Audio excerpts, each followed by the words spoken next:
asih turu tuhu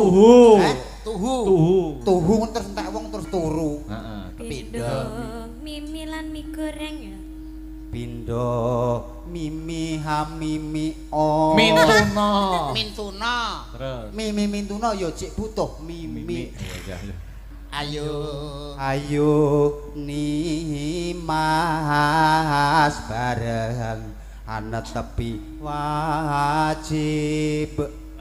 Lah nyapa dadak wajib iki lho. Lho padha karo bak mati di akhir ayat.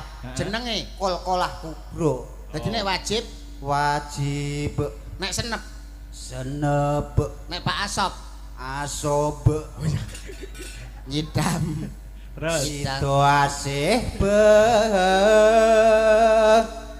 Brian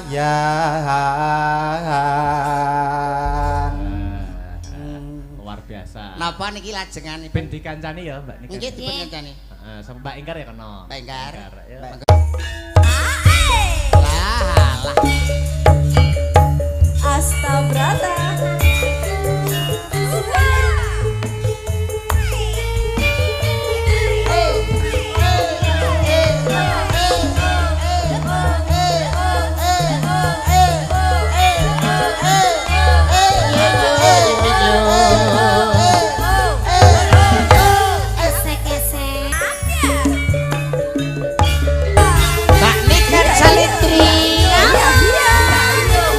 Trondol. Ayo Bu Enggar.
Diterusnya ya.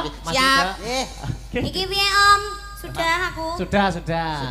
Sampun. Jane kalau wau tesih wonten ingkang ngersakne grajakan. Nggih, mangke mawon goro-goro. Mangke siap. Nggih. Dik Sinta karo Mbak Sri jumeneng bareng. Heeh. Sri kok iso turu kowe iki. Kancane nyanggup. Sepoti. Oke. Yo.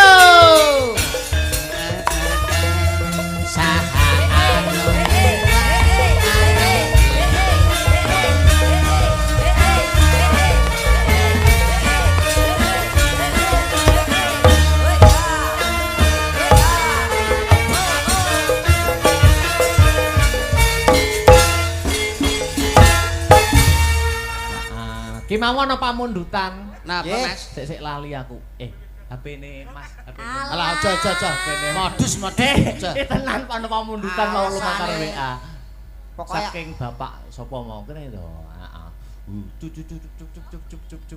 Wah, pinter dalang alasane iki lho enek. Iki lho. Sapa di mau? Request podang kuning utawa lewung. Siap. Saking Pak Amin. Pariwisata. Pak Amin pariwisata. Ngene iki ya balik neh, Mas. Nggih kok. Ya, podang kuning atau lewung. Milih, ayo. Sing ndi? Udang kuning. Oke. Siap. Met ning gira kowe iki wis bacok pisane kok. Ben kendhange kene lho. Sik, diganti. Pindah. Modele kendang kowe arep dipek ae. Wah, omong. Nah. Oh, ganti posisi. Nggih, jane ganti posisi. Yuk, dadekke yuk.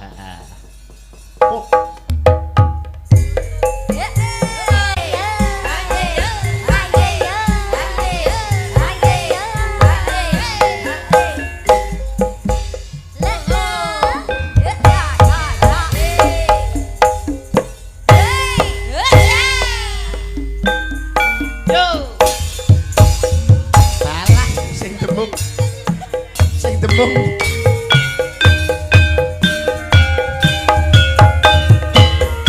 Cah dembung iki piye cah dembung iki? Cah dembung wis.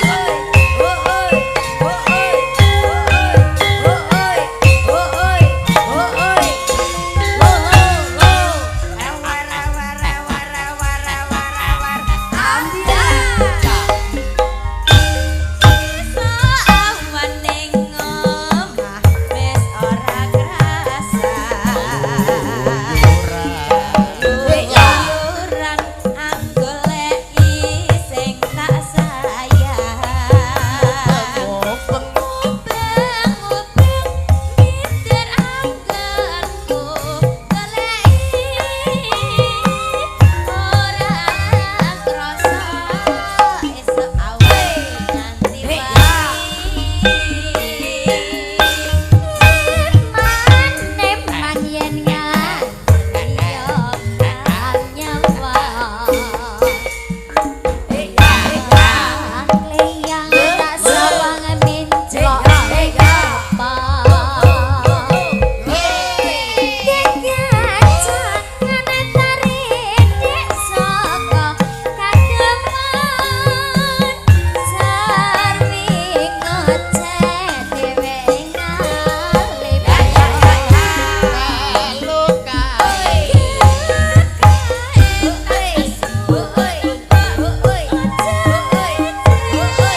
Kula nampi dawuh menika Siap inggih. Pak Panito mboten ketang sepatah dua patah Oh, kata inggih. niki badhe paring dawuh. Pak Nito. Monggo Pak Panito nggih. kalian Bapak Asop menawi tasih lenggah katuran minggah wonten ing panggungan. Tuduk.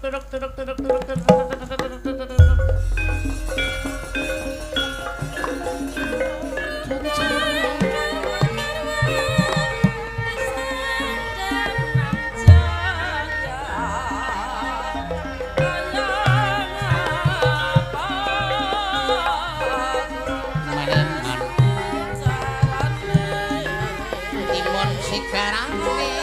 Mas Mandal. Bangun sigarane. Ya Mas.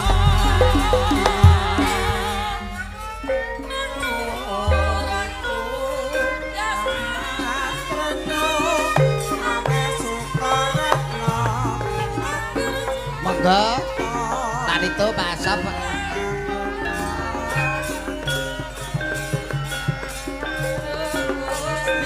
Lenggahipun wonten pundi to Mas?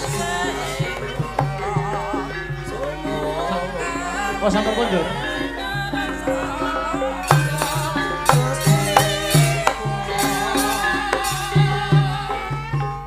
Oh.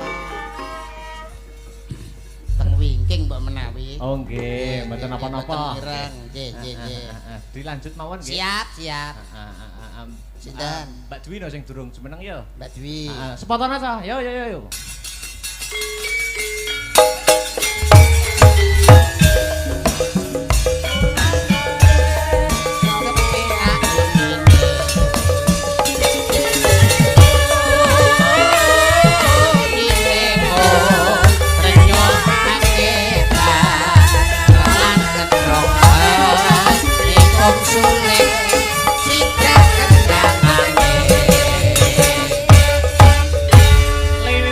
Lewong nggih Mbak Dwi nggih. Mbak Dwi lewong nggih. Oh nggih. Oke, nggo Oke. penutup ning limbukan. Siap, Oke. siap. Lewung garap seragenan ya kena. Monggo. Nggih.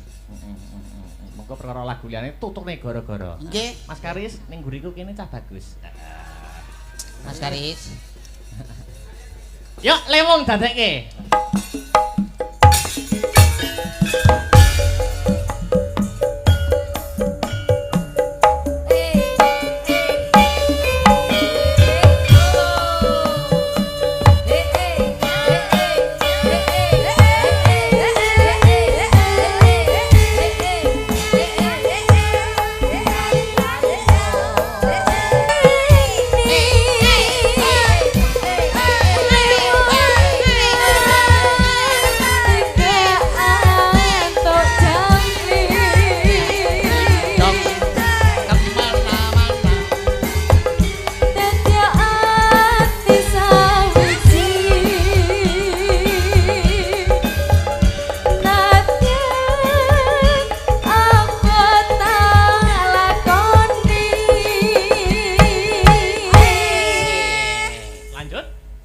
Sabda Pandita Ratu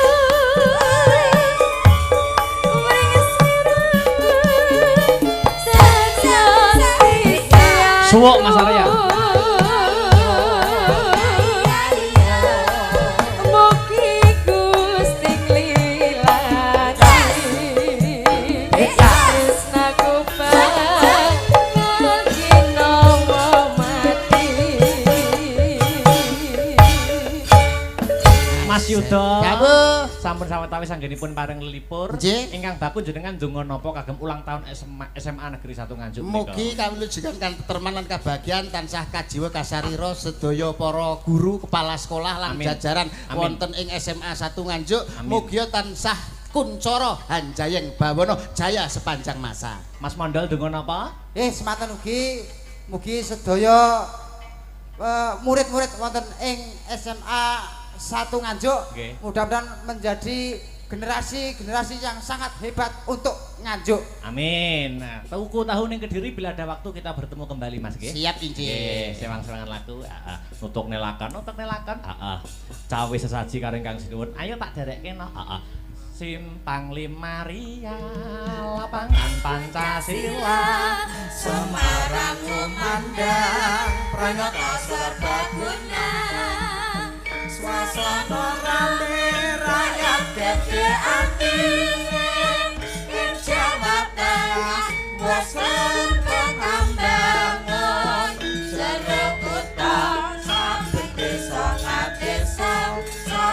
Pino minulya Siwang lima pikuna Bukan cerah Dapat Tuhan Tuhan Siwang lima ria Ikuta Semarang Ing kutha Semarang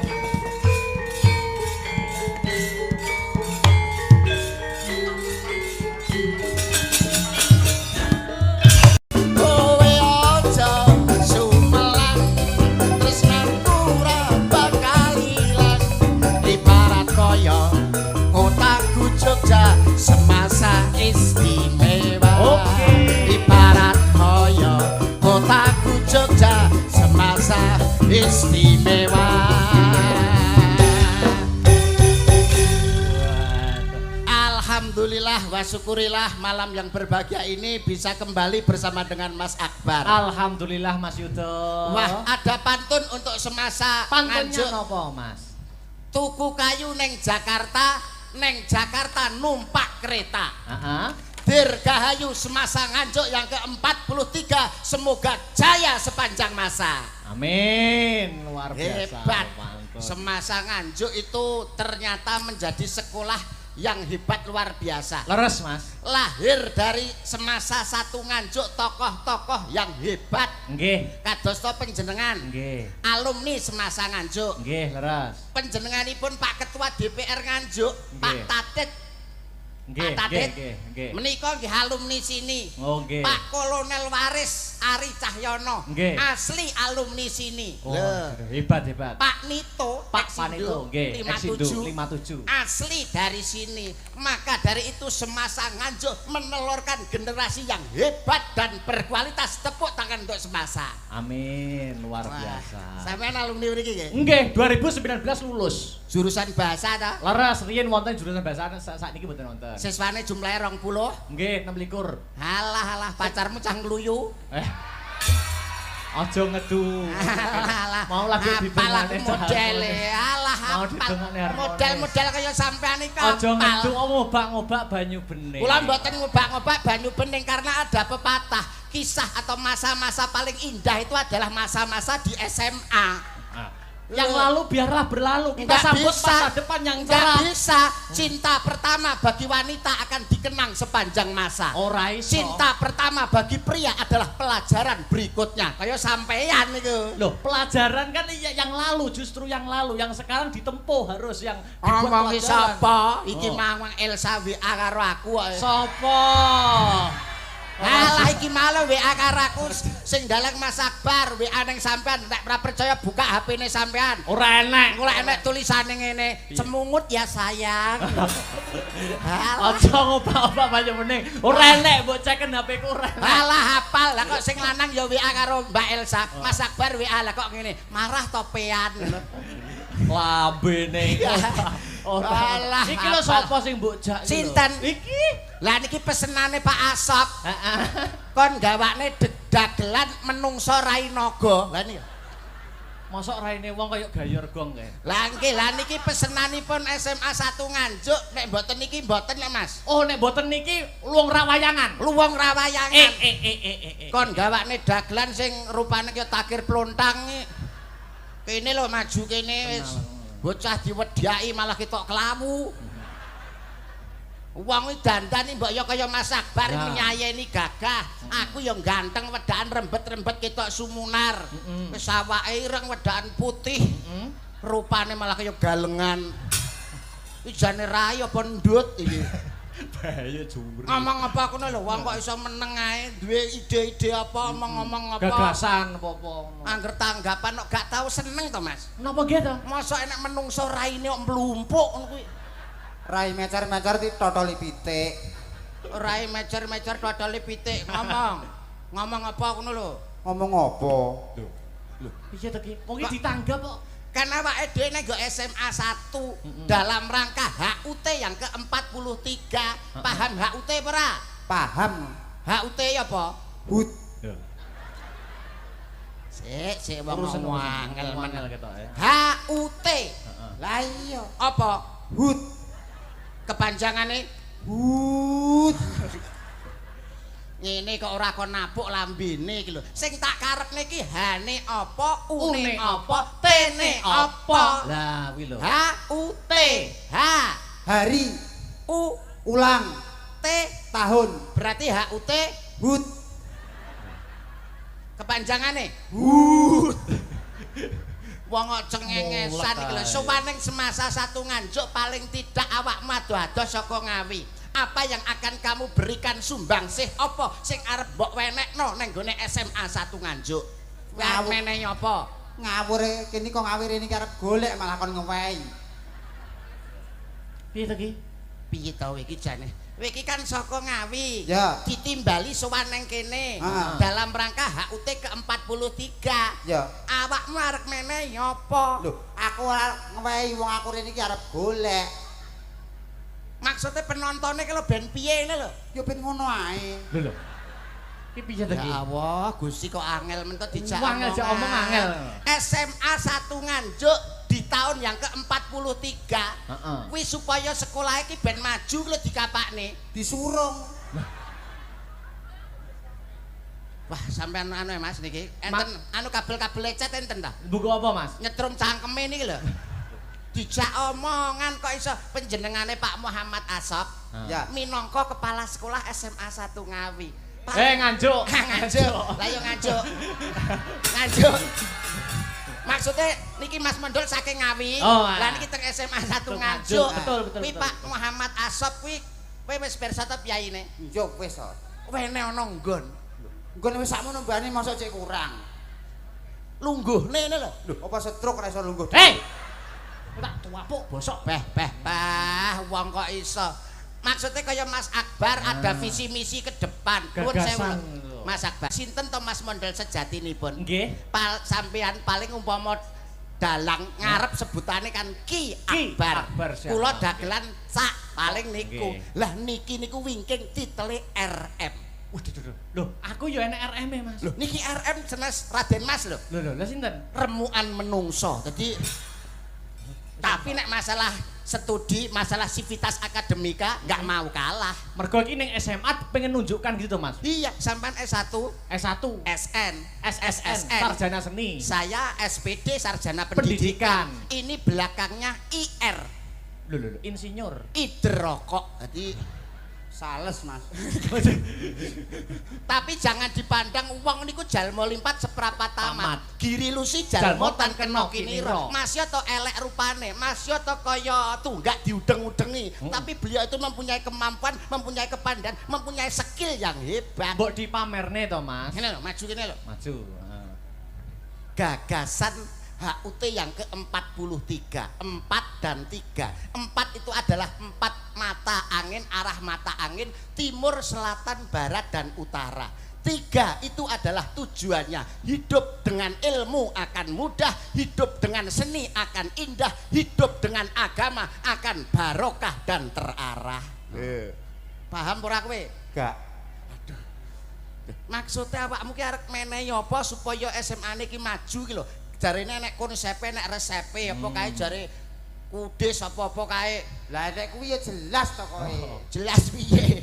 Wong iki jenenge misale nek wis sekolah nang kene. Iki wis sekolah paling top. Sekolah favorit.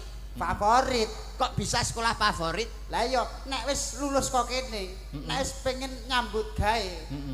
Kuwi enek resepe. Resepe apa, Mas? Resepe 1 kudis.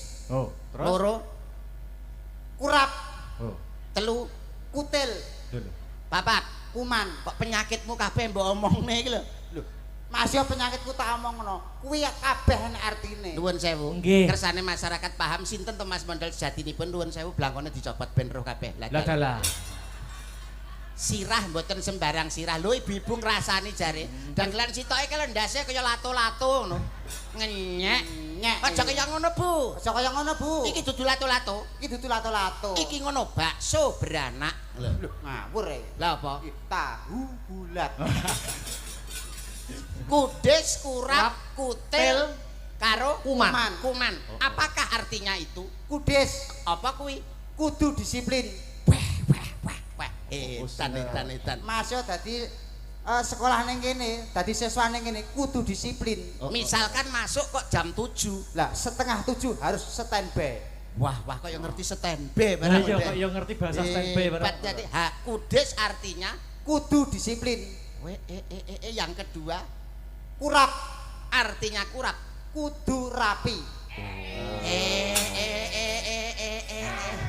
Dalam berpenampilan harus rapi, Rapi. sebab ajine diri saka Lati ajine raga, saka busana, ajine awak. saka tumindak. Hebat. Luar biasa. Luar biasa. Ketoke rupane kados ngeten lho, ternyata angger bengi niku uteke encer.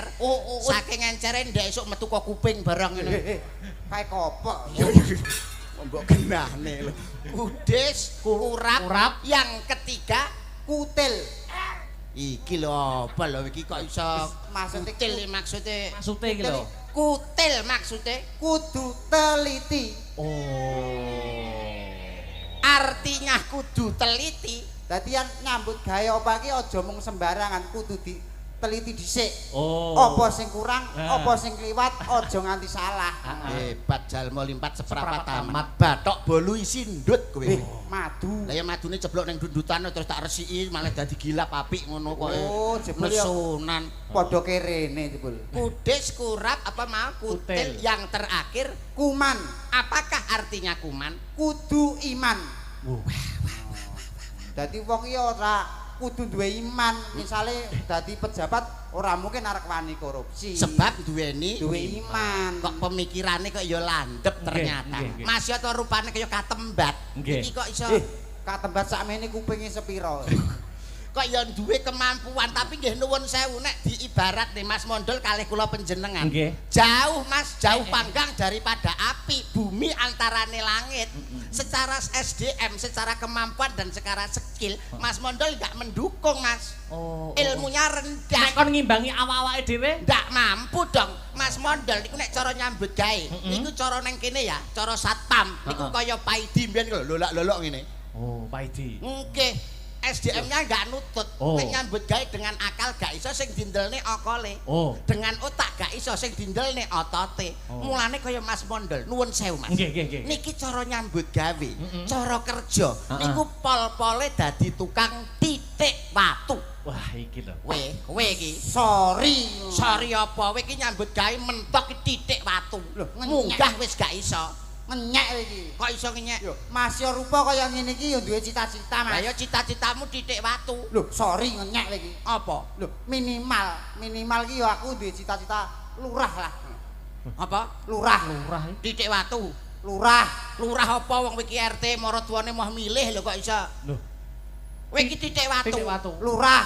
Lah kowe dadi lurahe aku mau dadi rakyatmu. Aku langsung munggah sak dhuwurmu aku dadi camat. Aku camate kowe lurahe gak tak kei proyek. Bosok kowe. Kowe dadi camat. Iya. Aku mau dadi bawahanmu. Lho, arep dadi apa? Sak dhuwurmu no. Apa Dadi kowe? apa? Dadi bupati. Wah. Aku bupati, kowe camat. Ora tak wahi proyek genti. Bosok kowe. Bupati ya rupane kepetelot 2B rong diongoti. Penting Aku bupati. dadi bupati lah, aku dadi andanmu, dadi ngisoranmu ya isin to. Mo. Harga diri iso jatuh to. Unggahi neh, Mas. Aku langsung tak pol nih Mas. Heeh. Aku mentok dadi presiden. Wongko. Aku presidene kowe bupatine gak tak kei wilayah. Bosok kowe. Presidene spok lho kuwi. Presiden Pok. pol dhewe. Pok. Kowe dadi presiden. Heh. Aku mau dadi rakyatmu. Loh, aku wis dhuwur dhewe Wis pok. presiden. Aku tetep sak dhuwurmu. Kowe dadi apa? Dadi udan sing deres. Dadi udan sing deres, presiden pas kunjungan tak banjiri. Bosok kowe. Kok maksa moh kalah lho, Mas. Aku dadi presiden, Ah, kowe dadi Dadi udan sing deres. aku pas kunjungan. Tak udani deres terus banjir. Bosok kowe. Aku ya ora kurang akal to. Ora Mas. kurang akal ya, Mas. Piye ampre gak kena banjir? Aku dadi watu sing gedhe. Oh. Watu gedhe gak mungkin kena banjir. Ora mungkin tetep. Watu gede ra mungkin kena banjir. Iya. Aku ora kurang akal. Lah kok iso? Piye supaya watu gede kuwi iso keterak banjir? Kowe dadi apa? Dadi tukang titik watu. Lah dalah. Kok balik rono meneh. Alah.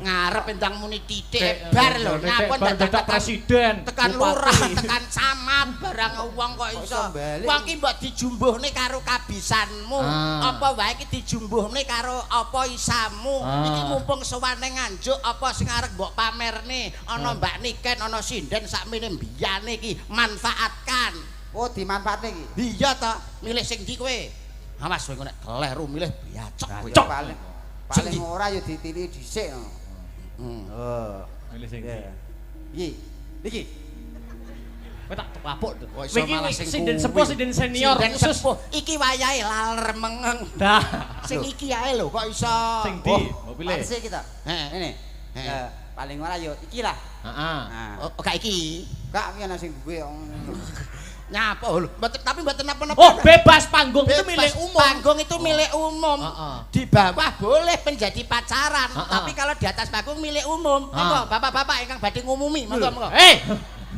omah kowe karo Mbak Niken oh apa iso sampean nek nyepelekne Mas Mandol aku nyepelekne sik jajal kaya ngopo niki pelawak mboten sembarang pelawak niki pemain ketoprak nggih pernah ludruk nggih pernah malah niki keporo dadi pelatih kerawitan pelatih karawitan pelatih gamelan kuwi pelatih gamelan Mas Model terkenal titisane condong raos ya titisane condong raos niki Mbah Narto sampean ngerti Mbah Narto Semarang Senes Mbah Narto tambal ban niki lho aku Mbah Narto Sabdo Senes niki niku sing latih kerawitan niki coba Mas Model ayun-ayun buka saka bonang ayun-ayun buka saka bonang iya piye jajal saka bonang iya 6 jiji rolu nempyong balungan nututi rolu roji lumoluro moluro lumoluro 6 lumo 6 roji namo lu 6 luro luciro kong lho pripun Mas Akbar nembe percaya ta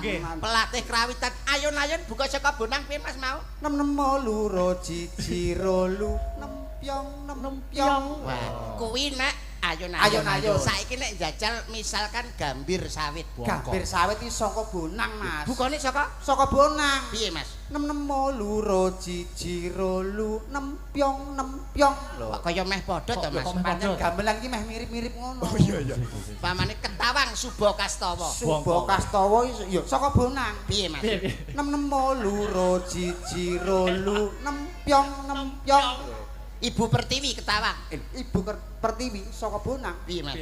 6 luro jiji rolu nempyong. Kabeh nempyong. Apalku yo ngur kuwi. Dagelan ayun-ayun to, Pak. Karo Mbak Niken Salindri. Nuwun para tamu kagem sumawana putring kelenggan dalu punika pepanggihan kalian Hasta Brata kerawitan ing dalu mangke kepareng nimbali panjenenganipun Raden Mas Mondol Tremos Kusuma ingkang kepareng dalu mangke sesandingan kalian apa tak kowe iki? Kok iso Tremos Kusuma? Mas Mondol blekok moncrot. Iki malah ora sampe moncrot. Lah piye? Ya mung cemet. Kalian sesandingan kalian Dyah Ayu Niken Salindri bintang favorit yang lagi viral malam hari ini. Wilujeng hampir sani kados pundi babaranipun Mas Mondol kalian Mbak Niken Salindri. Duduk.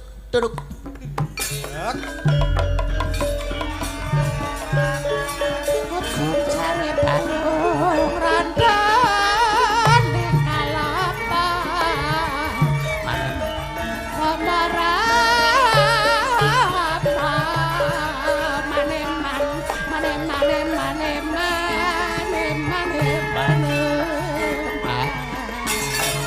ujung jari ya Mas saya kita diusah sinden nak jebles lho buang antar keri-keri yang bledos kuwi lho nek Mbak Niken iki lho mbok paling ora ketemu karo wanita ayu rupane mbranyak pas semone kulit kuning ngemugre kok lho piye ngono lho urung arep mbok kapane rencana ya rencananya tak gandring ngono gandrung kok gandring lho ben ketok gagah mbok nganggo blangkon lho aduh mati lampu apa kene kurang dangak ngene lho oh lah tak kira masa enek dagelan sirah kaya cepuk ngono iki lho Mbak Niken iki lho aduh Yayi garwane wong akeh Yayi garwane pun kakang Yayi garwanipun kakang kancane akeh. Oh, iya. Cah nakal. Niki nyuwun lakon apa Mas sampean? Lho manut sampean napa? Misalkan lakon Kediri Panji Oh, terus? utawi Tuban, Wiratmaya kalian Sri Uning. Lah Wiratmayane? Lah niki Batang niki. Kakang niki. Mardika mau napa sing kira-kira cocok napa? Sing kira-kira cocok nek kados Mbak Niken iki kaya Dewi Sekartaji ketemu karo Panji Tengkorak. Dados Panji Asmara Bangun. lah Panji Asmara Bangun kepanggih kalian Dewi Sekartaji sakjroning Taman Makam Pahlawan. Taman Kaputret. Ayo cedhake Taman Keputret, Taman Pahlawan terus ngiringane Taman Kanak-kanak. Oh, iya. Menika nembe gandrung. Roman. Gandrung roman kekalihipun. Lah nuwun pangapunten, Panji punika kan lakon Kedirinan nggih. Betul. Lah kok iso gawe surjan? Oh, ora pantes. Apa enek lakon Kediri Panji kok gawe klambi iki lho. Kelambine diuculi, Dicopot. dicopot. Ora oleh to? Ngligo. Ngligo